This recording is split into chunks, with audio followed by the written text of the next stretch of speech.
Hi, this is Lex, and welcome to the FinTech Blueprint. It's your podcast about fintech, decentralized finance, digital banking, investing, robo-advice, artificial intelligence, and all the other frontier technology that is transforming financial services. To get more content, like an illustrated transcript of this conversation in your inbox, subscribe at fintechblueprint.com. So without further delay, let's jump into today's episode.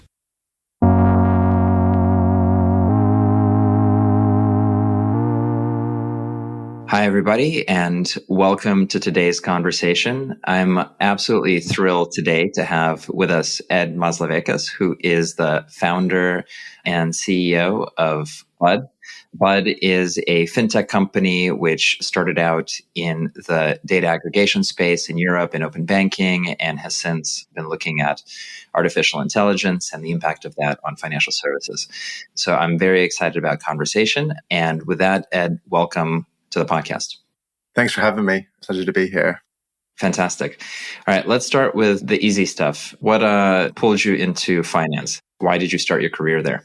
I think it was a little bit of happen chance, kind of sort of luck in some world. I mean, I was always very into tech growing up. Me and my brother had sort of big computer gamers, used to pull apart computers and build our own computers when we were kids to try and like run the latest games. So that was kind of like what got me into sort of the world of tech. But like how I got into fintech was a little bit different. I was working at Salesforce, kind of second job out of university.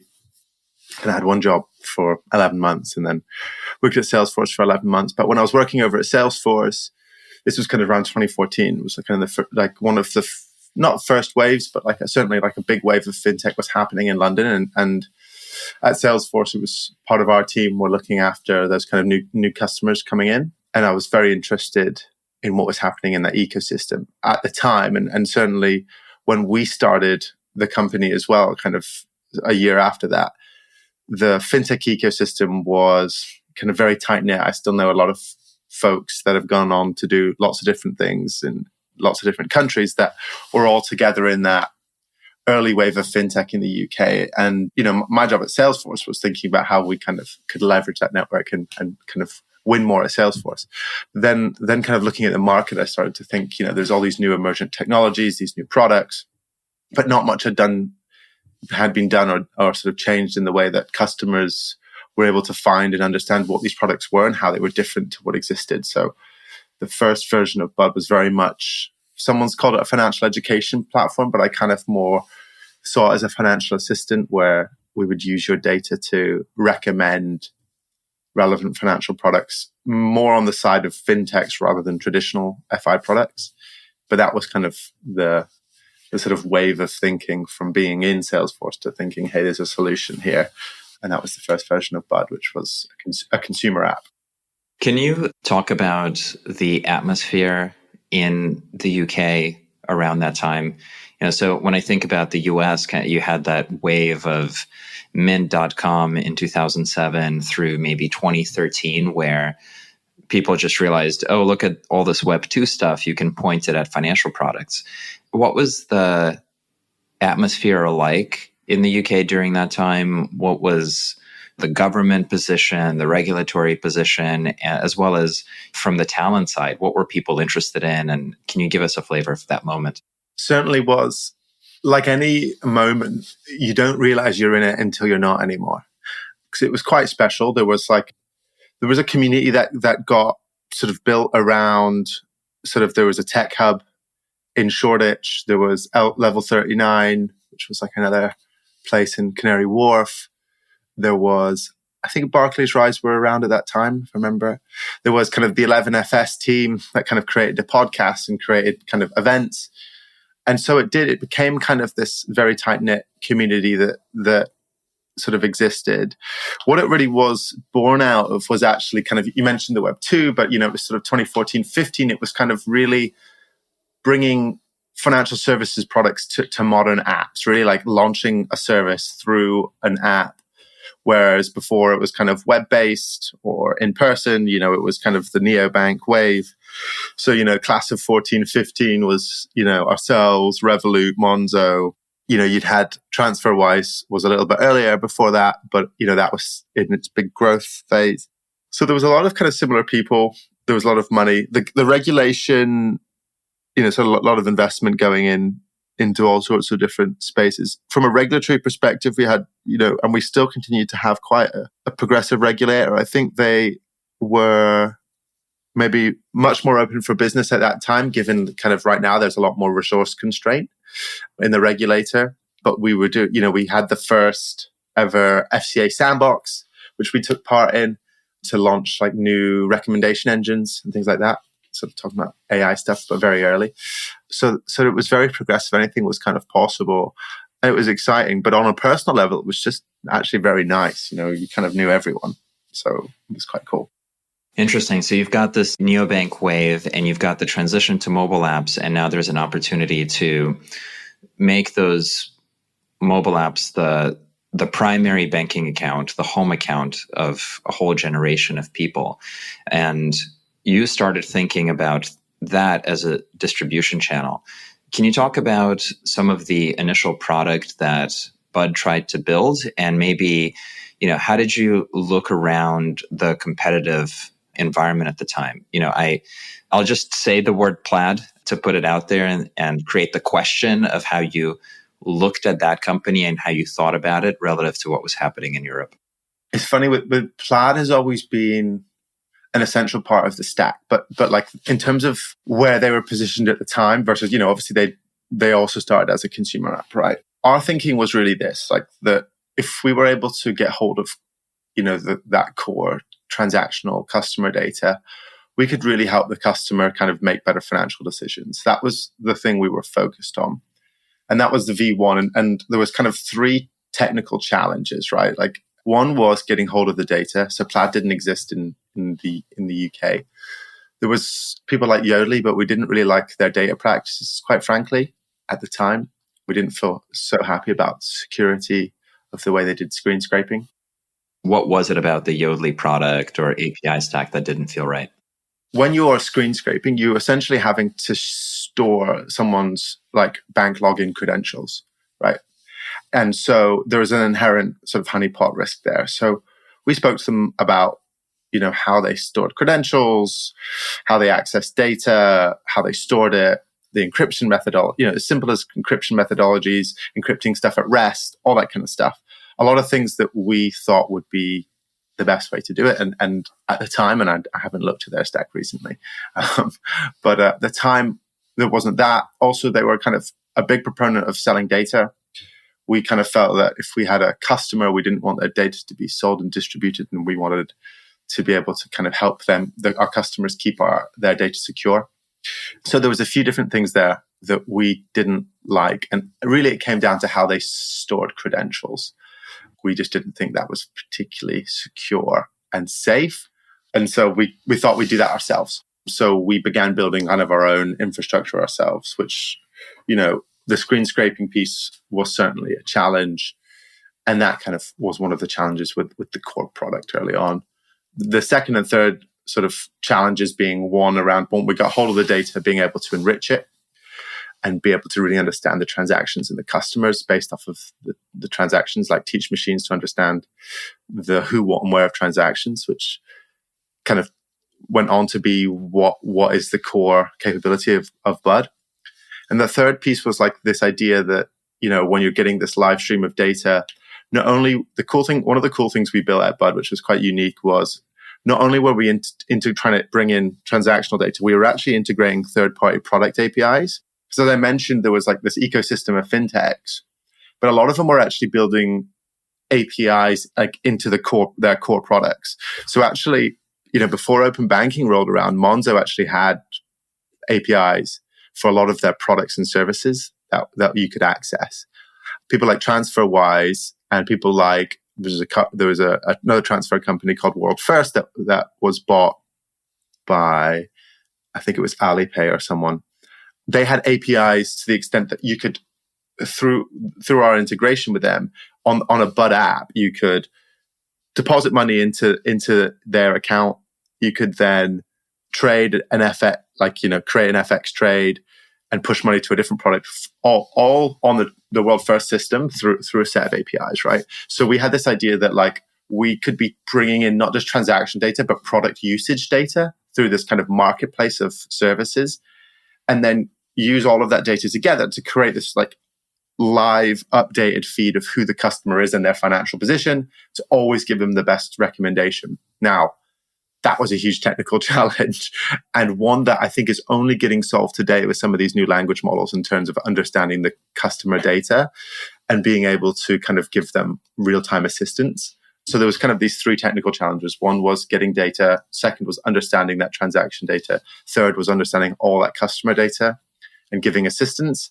And so like, for us, it was too difficult to solve all of those in a startup, which we were trying to acquire customers all at once. So then we pivoted to become this B2B platform that was focused on those first two challenges. One, getting hold of data, being a data aggregator. But really the thing we were thinking about more was banks and fintechs.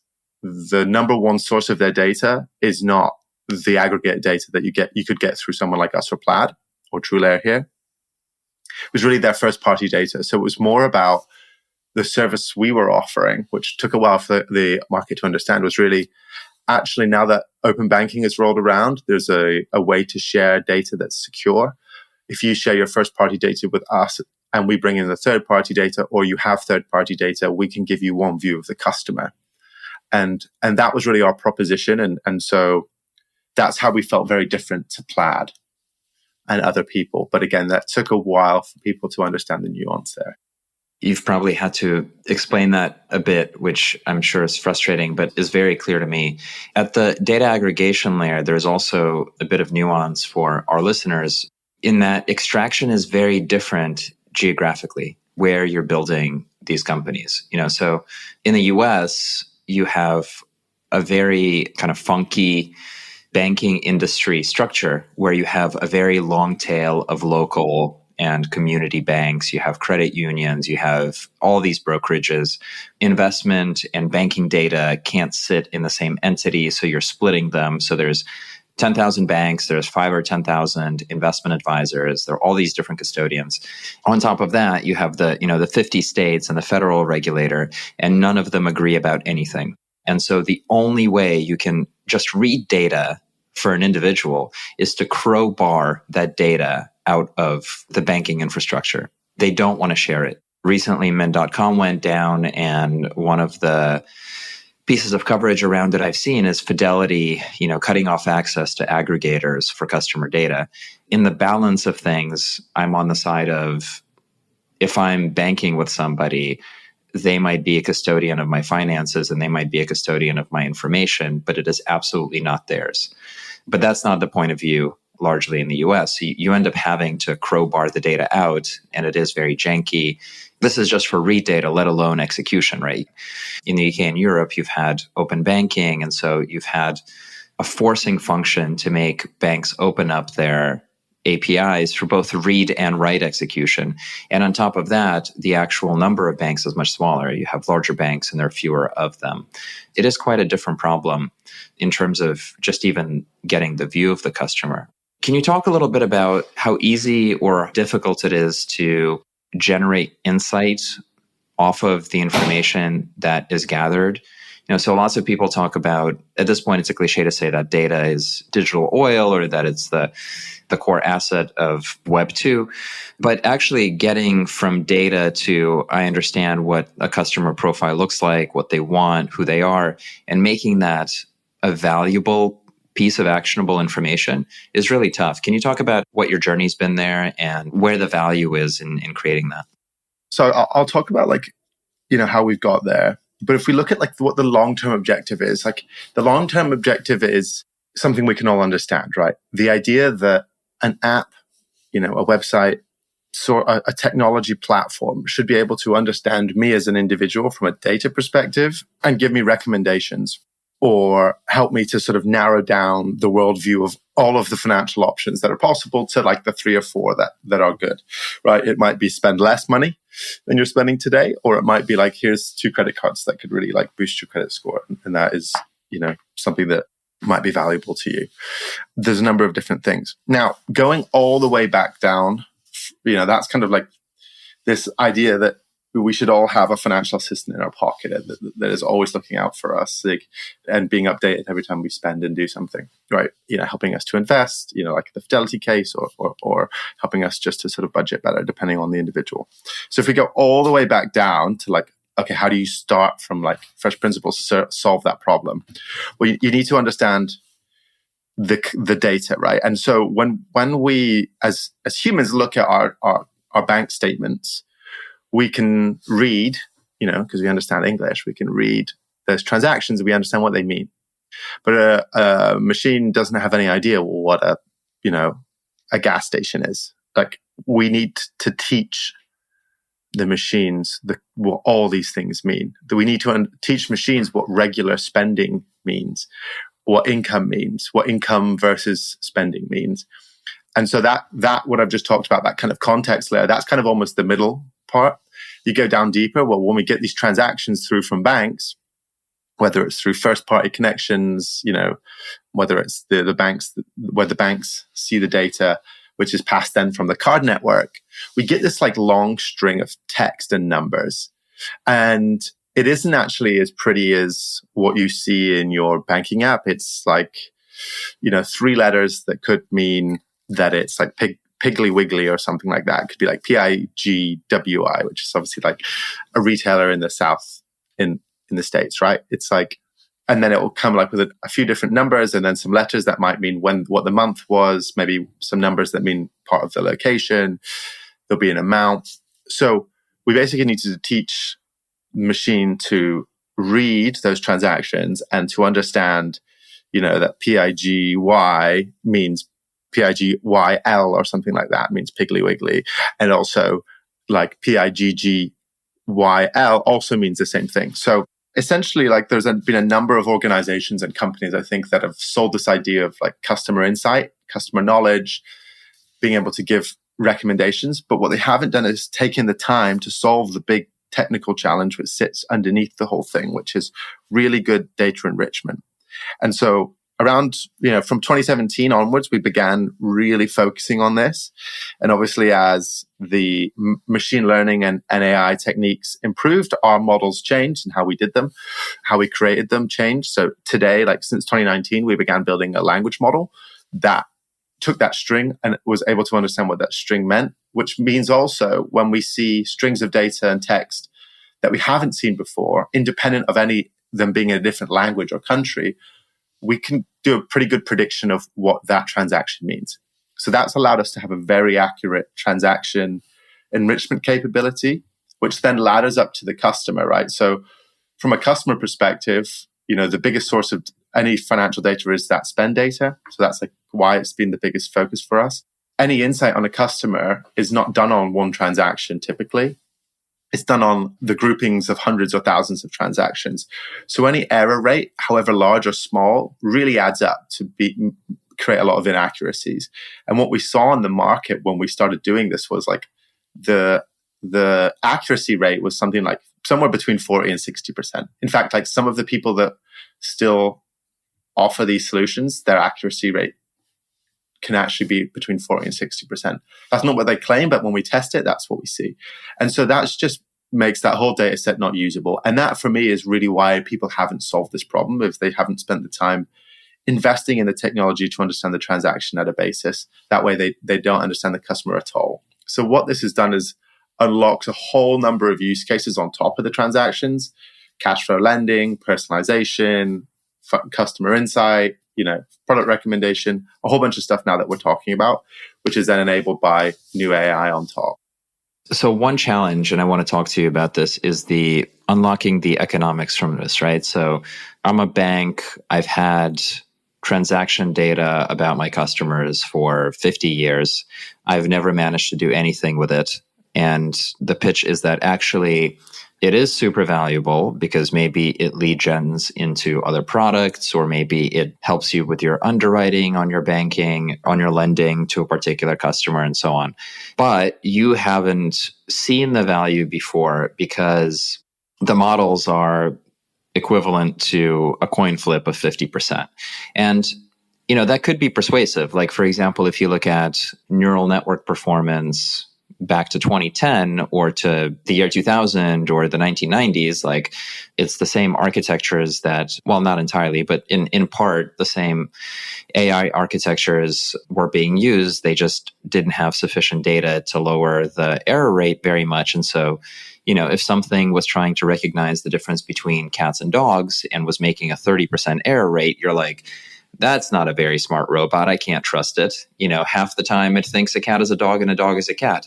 But then by 2012, 2014, the error rate goes down to 5%. And then it becomes better than a human being in telling apart these different categories. And of course, that leads to what I think now is superhuman performance on a lot of tasks.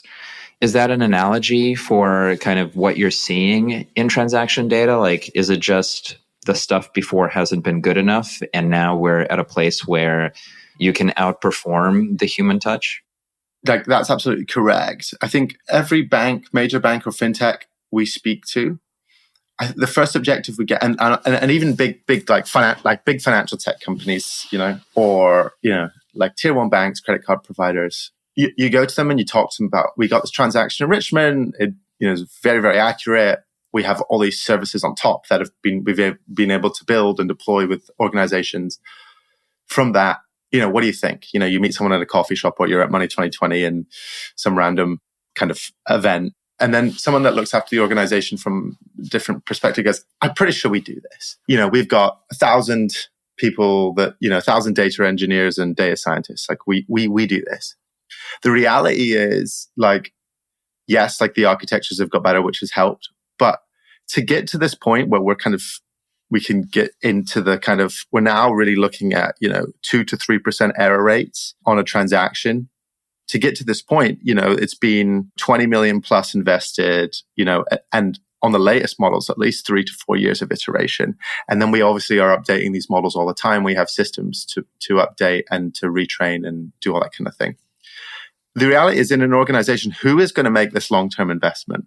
Like, I've worked with banks for years, and most executives I've worked with, they've changed roles or companies within 2 to 3 years. So who's going to make this long-term investment, is going to stick by it, and then also maintain it? And so I think that's been something that we've stumbled across kind of organically. Quite frankly, we didn't realize this was a big problem in organizations. We also assumed, like everyone else, that there are lots of intelligent people that have built this stuff in organizations. They've built a version of it, but not to the degree that makes it useful, which has been quite surprising, I think, for everyone, including ourselves, as we've taken this to market. What are the economics on getting this right? Like, if you look at the marginal transaction or the marginal customer, and then a bank that is interacting with Bud and saying, okay, well, this brings me some value. Can you walk me through what the value creation formula is? What's the willingness to pay of a bank? How are they monetizing it down the line? Like, what's the industrial logic? Yeah, so there's a whole bunch of use cases, but I'll just kind of talk to like 3 high-level use cases, right? Actually, I'll talk to 4, and because the 4th is the latest one, which is quite cool, which we've just discovered, and it's very AI. It talks about kind of generative AI. Okay, so the first big use case for a bank is, like, it's really simple. One of the biggest challenges banks have is disputed transactions. Someone sees a transaction in their account and they don't recognize it, and they call you. Okay, well, that's actually costs the banks, depending on your scale, up to tens of millions a year in just like call center time, like people disputing transactions. As soon as you're able to really accurately show the customer what their transaction is, where it was, the logo, they go, oh yeah, I know this, right? Yeah, okay, I was there. That's fine. And so this, dramatically reduces those call rates, which can, saves bank millions and millions a year, right? And, to pay us to do it, on a SaaS subscription, it's a lot less than that, right? So it's a clear ROI there. I mentioned that first because it's maybe less obvious and less sexy, but it's something that, is a clear ROI for every single bank that is showing their customer transactions, whether it's business or retail banking. The next one down is like looking at this idea of using your transaction data, internal or external third party, to make lending decisions. And there's typically around 15% of customers, depending on how aggressive or unaggressive your lending practices are. There's around 15% of customers that if you just look at the bureau data, the credit referencing data, that wouldn't fall into your sweet spot customers. But if you look at their bank data very accurately, through a machine, and you add that data source in, that you can add. So you're talking about some of these banks that, are lending out billions a year, and you can add 10 to 15% of those customers, and the outcomes within some of certainly the UK tests, which are the most mature, are clear, right? Less defaults, a number of different great use cases around lending. Third use case around cross-sell, upsell. Well, the reality is, what do we all experience from our banks today? We get a mail shot through our door that says, hey, you can have a loan, or you can have this financial product at this percentage. And you get that from a bank that you've banked with for 15 years, and they're offering you a loan which you may have more than that, the money in your account currently, and they're offering you that at 15%. Or you're never going to take that loan. So it's a complete waste of time and money and effort for everyone. So the ability to sell more product more accurately, find the right customer at the right time through doing this transactional based intelligence is huge. You're talking, in some cases, better take of product recommendations up to 80%. And that's also in person, right? You can do that in branch. If you have that in branch, you can have those conversations. And then the fourth thing I'll talk about is a new unlock that we've just found out. We launched this personalization and marketing product called Drive, which is basically all of our customer insight. And then we've combined that with a dashboard and a language model so that anyone in the bank can ask and query all their customers' transactional enriched data in real time and find out what the customers are doing, segment the customers, find a segment of kind of getting customers down to a segment of one, tell me how many customers will be applicable to this particular mortgage product within the next 12 months. And it will run it'll run all the calculations, and it'll do that. And it'll do that in seconds. Now, we thought of this originally, and we started going and showing this to our FinTech customers and our bank customers. We went to them and said, hey, this is a really cool marketing product. And they said, yeah, it's a cool marketing product, but have you spoken to our data teams?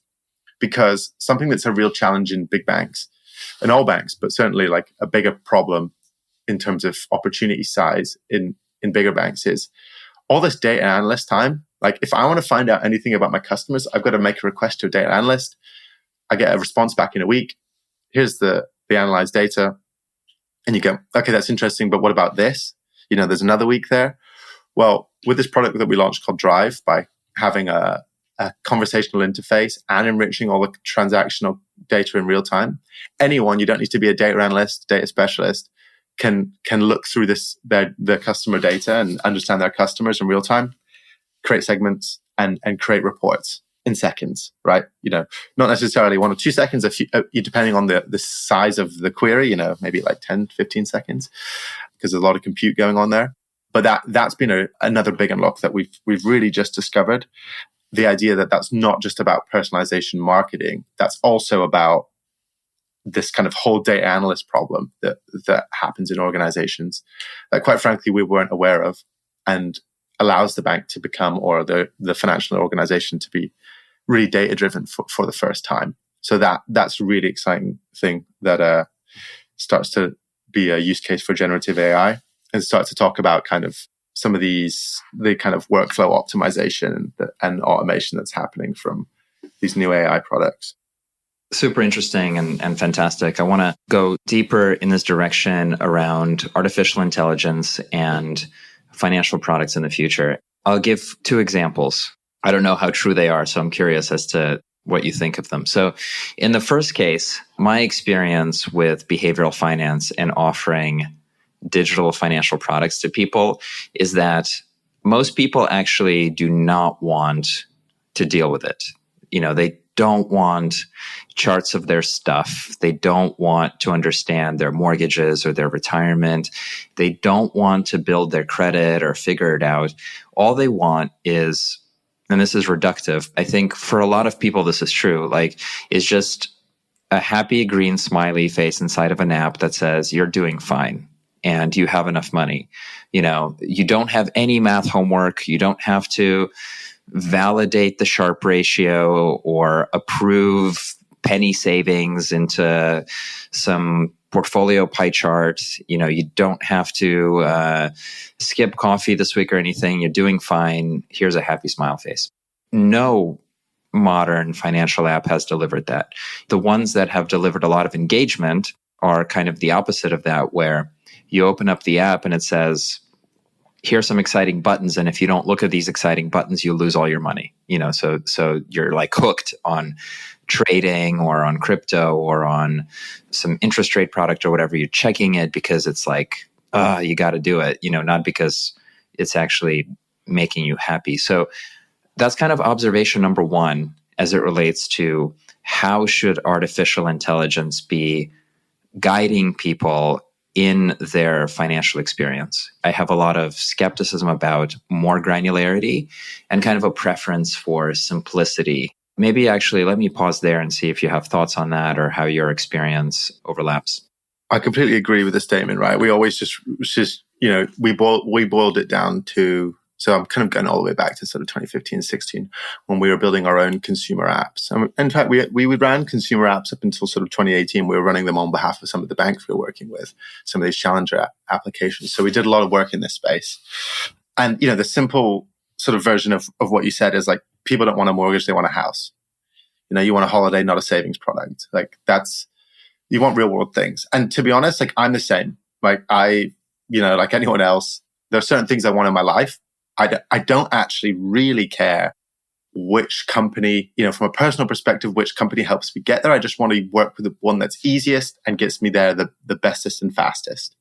I think that is true for everyone, right? Like as much as, some people may pick stocks for fun. Some people, as we found when we're building our apps, they did all this, financial comparison and insight. That was kind of like some people that we engage with as customers, like super users. This was like the joy. They just loved this stuff, right? And these are these kind of finance gurus that write these blogs, right? There's people out there that love that stuff, but most of us don't. And so I think we are getting to the position where we can feel more and more comfortable as a industry supplying technology that offers customers more automation. Because I think a lot of the time, like there's a combination of technology error and regulation that holds the industry back from being able to offer that. Don't get me wrong. Hey, if you wanted right now, I could build you an app that automated your entire financial life. Would it be safe? Would it offer you the best outcome? And would I end up in jail? Maybe, right? So, but I think we're moving towards that more sort of at an accelerated rate, by these sort of language models offering that kind of interface between compute and human, being able to kind of understand and take the context of what we want and disseminate that into tasks. Now, and then there's these kind of autonomous agents that are being built. We are also building them into our platform. It's part of our Drive product called Actions Hub, right? So we're automating tasks on behalf of banks, but we're also playing around with our own financial assistant product we call Yaz, which we are testing all the time. We've focused on building the infrastructure a little bit more than testing directly like the customer outcomes right now. But I do think kind of by Q2 next year, we'll start to see more and more of this automation. I mean, there's great apps that exist today in the US like Clear that do a lot of this. But, in terms of feeling safe with these automated tasks, and always just coming back and saying, hey, I've noticed X, Y, and Z. Would you like me to onboard you to card X or Y? That actually counts as financial assistance, not advice, not telling you to do, one thing, saying here are your options. And that's a pretty safe place to be, I think, from a regulation and a technology. I think we are pretty close to that. We were also like in 2017 building, as I mentioned, we built this like recommendation engine that we tested with the FCA. We were asking customers a bunch of different questions around kind of like what they were looking to do from their finances, while also feeding in their financial data and then recommending different products. That was pretty straightforward. But what customers felt is they'd like to be told why we recommended these products, as an example, and actually show the underlying data that exists there. So how comfortable we'll feel as individuals being completely automated, and how comfortable as an industry being regulated and a technology industry will feel about making, your whole financial world just into a smiley face. I'm not sure. I'm sure someone will try. Like at Bud, our job is certainly to support companies that are trying to do stuff like this. Maybe not, obviously, also trying to be a bit of a conduit around where we've got to with regulation. So we'll see some cool stuff certainly next year, I think. Maybe after Q2, I think, is kind of where we'll see more and more of this stuff happening when it's gone through a life cycle of testing. Let me ask you about this kind of idea of AI agents and what they do, and just tease it out a little bit, because I think the words can be confusing. Probably lots of people have come across automation, or a while back, the idea of robotic process automation was very popular. And a company called UiPath, I think, is the largest example of robotic process automation in the enterprise, building a pretty spectacular business, and what is robotic process automation? It is building workflows. Basically recording what a person does, going between Excel and Outlook, and then maybe some proprietary tool. And then you have a little executable file on your computer that's just able to control the mouse and do all the same stuff. So you build a little robot that repeats what a person does.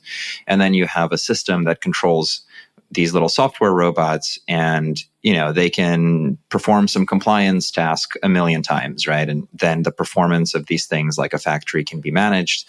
And it's all if this, then that, deterministic types of rules, right? Somebody's actually literally doing things that you can track. On the consumer side, people might know Zapier. So you plug in your email, and then when you get an email, it gets saved into an Excel file or a Google Sheets file, and then you've got a Google Sheet of all your emails. So this pure automation stuff has been around. But there's a new wave of things that people are calling AI agents. And I wonder what the distinction is, number one. And then in the context of Bud working with banks, I wonder what functionalities these agents are starting to have. Yeah, so there's two sides, right? One is the enterprise and the automations that's going to be happening there, and then the consumer side in terms of automations that will be happening for the customer. Where I'm focused right now the most is the automations for the enterprise, because I think it's something we talk about a lot is automation versus kind of co-piloting, right? And I think where we're building in agents, we're automating some of the workflow, and I'll give an example, but we still want a human present there while we're going through these automation paths, because we want to sort of machine validate, human verify is what we talk about, right? So say I'm a marketeer and I'm using the Drive product. I've asked, as the example earlier, can you create a cohort of all the customers that would be relevant to my standard mortgage product in the next 12 months? And so what it'll do, this isn't quite an agent, but what it will do is then it will kind of understand that. It will look at all the transactional data. It will find customers that, are paying rent, that have an incoming to outgoing of a certain amount, that maybe have savings products, and it will go through the various different things. It might show you then a couple of different segments. You might say, yeah, all of these segments together, or pick a segment. From there, it's also going to run, when you say, would you like me to run this file? It's okay, cool, yeah, run this file. And then it will run, because it's doing a mortgage product, we'll have a mortgage affordability calculator API that's sat underneath. And so that's into a library, and it will go through that, and it will run through, and it will then spit out a even more tailored segment to make sure those are your really likely customers. We put those paths in place because obviously we don't want, you're talking about tens of millions of customers worth of data, right? And so you've got to be careful how much compute you're using here. So we'll run that through. And then what will happen is you say, okay, I want to message these customers. This is obviously all based on a language model, so it can generate some custom messages. When it gets then into these agent flows, is okay, yeah, go ahead and message these customers. Well, what's going to happen is not only is it then generating different messages, you can then change the messages. What a bank will have is it will have various different, or any enterprise will have different marketing tools, different tools that these things need to go to. It might go into a CRM. the CRM that might be attached to like a app messaging platform, like a Firebase. So it might be that the workflow is like push this into Salesforce so you can update, you can create this new segment into Salesforce. And then from there, like I know that I've got this cohort of people who have messages. I've created a campaign. So like create a campaign in Salesforce. And then also like once that's done, we've created the campaign, we've put the customer IDs into that database. Also then generate and throw these messages into Firebase. So then it's going to go to Firebase and generate these messages. It might then come back and say like, okay, for Firebase, you need to put this, you need to include these types of messages, or you need to edit this message. So what it looks like is like what we're building with our Actions Hub is these agents that have essentially, rather than kind of on your example through UiPath, there's kind of, these almost like static workflows. With agents, there are basically a number of different services that sit in a library of things that it understands, like in a library of different services, and it knows which service to go and use and what path to take. Now, as these agents improve, those libraries can get bigger, and they can also like self-correct and start to say, okay, like, yes, we put it into this piece, but there was a challenge here, right? There was an issue here with the way you formatted. Like, okay, it will then ask the language model to update maybe some language, and it might do that for you. So like Accenture did this report, and it said that basically 90% of time, of knowledge workers in banks, 90% of their time either could be co-piloted or automated. And so if you think about it, like as an individual, you're just able to get so much more done in an organization.